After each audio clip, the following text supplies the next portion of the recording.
Delhi police ने एक गिरोह का भंडाफोड़ किया है और उनके मास्टरमाइंड को गिरफ्तार किया गया है, जो चोरी के वाहनों के बीमा का दावा करने के लिए फर्जी एफआईआर दर्ज करता था, जबकि वास्तव में उसने उन्हें बेच दिया था। आरोपी की पहचान मनोज शर्मा के रूप में हुई है। उसकी गिरफ्तारी से पुलिस उत्तराखंड से 2 ट्रैक्टर बरामद करने में सफल रही, जबकि एक जेसीबी मशीन राष्ट्रीय राजधानी से 1200 किलोमीटर दूर लद्दाख में मिली।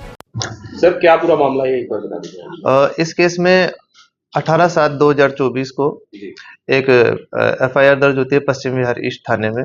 इसमें कंप्लेनेंट मनोज शर्मा है और उन्होंने एक उनकी जेसीबी थी, उसके चोरी हो जाने का उसमें आरोप लगाया और हमने उसमें एफआईआर भी दर्ज की और त्वरित कार्रवाई की, डेडिकेटेड टीम संगठित की, सीसीटीवी फुटेज एनालिसिस करते हुए, लोकल इंटेलिजेंस गैदरिंग करते हुए सारी चीजों को जब हमने खंगाला तो हम इस कंक्लूजन तक पहुंचे कि इसी आदमी के द्वारा अन्य जगह भी एफआईआर करवाई हुई है। जैसे कि व्हीकल चोरी की इन्होंने विकासपुरी वेस्ट डिस्ट्रिक्ट में भी करवाई हुई थी, हमारे ही डिस्ट्रिक्ट में मुंडका में भी करवाई हुई थी 2 एफआईआर, 2 व्हीकल्स चोरी होने की, एक रानीबाग में करवाई हुई थी। तो इस तरीके से 5 व्हीकल्स की तो हमको डिटेल्स मिल गई कि सेम कंप्लेनेंट के द्वारा 5 एफआईआर दर्ज कराई गई है व्हीकल चोरी की। फिर धीरे धीरे जब उनकी फर्दर डिटेल्स को हमने खंगाला तो ये कंक्लूजन निकल के आया कि ये आदमी खुद ही उन व्हीकल्स को बेचता था, इंश्योरेंस कंपनी से इंश्योरेंस के पैसे लेता था और एफआईआर दर्ज कराता था। वो एफआईआर दर्ज इसलिए करवाता था कि इंश्योरेंस वालों से इंश्योरेंस ले सके। तो ये टोटल एक फ्रॉड था। उसमें कंप्लेनेंट ही अब हमारे लिए एक तरीके से अक्यूज्ड है और उसको अरेस्ट किया जा चुका है। तो सर, कैसे तो अकेला ही है इसमें अक्यूज या फिर उसके साथ भी उसके कुछ को अक्यूज भी? ये जो अक्यूज्ड है ये मनोज शर्मा झज्जर का रहने वाला है, 41 साल का है और अभी तक जो इन्वेस्टिगेशन हमारा चल रहा है उसमें ये एक ही आदमी है, लेकिन हमने पूरा हमको विश्वास भी है कि इसमें और लोग भी इन्वॉल्व होंगे। ये पूरा एक तरीके से ऑर्गेनाइज्ड रूप से काम किया जा रहा हो, क्योंकि अकेला आदमी इतने व्हीकल्स को एक चेन में ही मूव करवाना होता है, तो अकेला आदमी मैनेज नहीं कर सकता। उसके लिए हमने 8 दिन की इसकी पुलिस कस्टडी ली हुई है और उसमें हम लगे हुए हैं कि इसका further upward backward link open किए जाए। प्रोफाइल क्या है सर?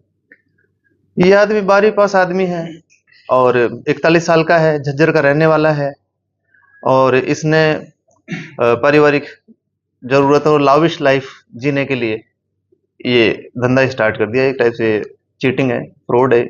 तो सर, ज्यादातर कमर्शियल व्हीकल्स जो होते हैं, हैवी व्हीकल्स, ट्रक या जेसीबीज वगैरह, उन्हीं को जो है उन्हीं को खरीद करके इंश्योरेंस वगैरह मिलता है। अभी तक हमने एक पश्चिम बिहार ईस्ट में जो एफआईआर हुई थी उसमें इन्होंने जेसीबी चोरी का लगाया था आरोप, वो हमने कारगिल से रिकवर की है। ऐसे ही पश्चिम मुंडका में ट्रैक्टर चोरी का था, एफआईआर करवाते थे ये, उसमें मुंडका से जो चोरी हुआ ट्रैक्टर वो भी हमने उत्तराखंड से रिकवर किया। ऐसे ही एक और ट्रैक्टर जो था,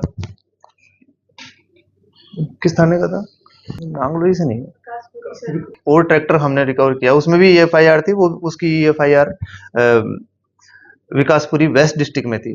तो हमने 2 ट्रैक्टर रिकवर किए हैं और एक जेसीबी रिकवर की है और ये जेसीबी कारगिल जे&के से रिकवर किया 1200 किलोमीटर दूर जाकर के।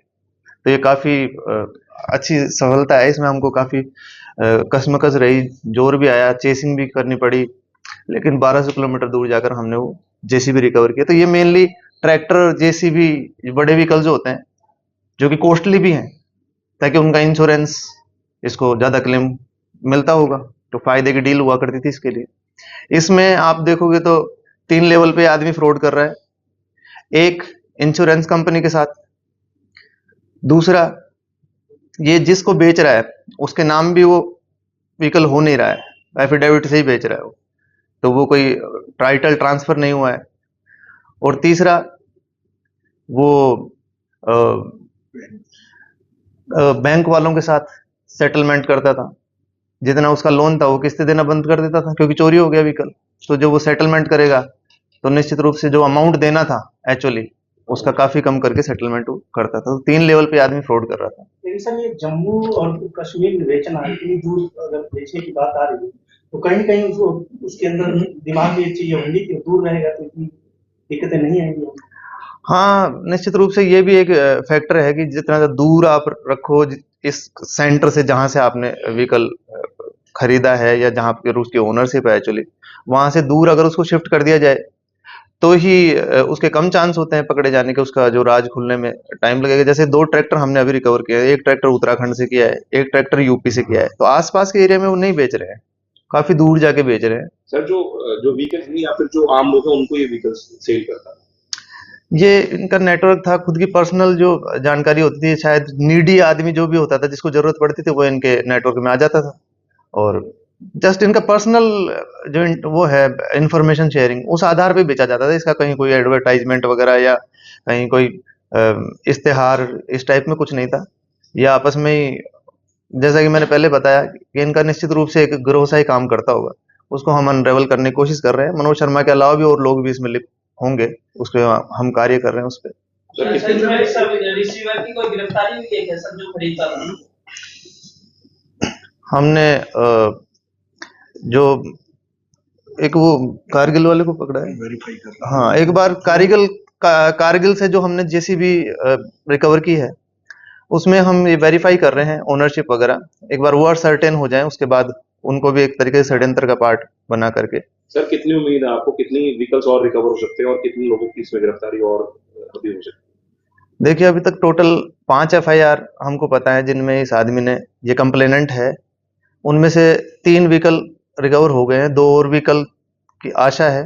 निश्चित रूप से वो, क्योंकि उनकी एफआईआर है और मनोज शर्मा भी हमारे पास है, तो इतना तो थोड़े अगर प्रयास किया जाएगा, इन्वेस्टिगेशन जैसा कि हम कर ही रहे हैं, तो ये पता चल ही जाएगा। तो हमको आशा है कि 2 और व्हीकल रिकवर हो जाएंगे और फर्दर फिर हम देखते हैं कि कहीं और भी, क्योंकि अन्य स्टेट्स में भी हो सकता है कि इन्होंने ये ऐसी चीजें सर कर एक्चुअली रखी उसको हैं। गिरफ्तार कहाँ से किया?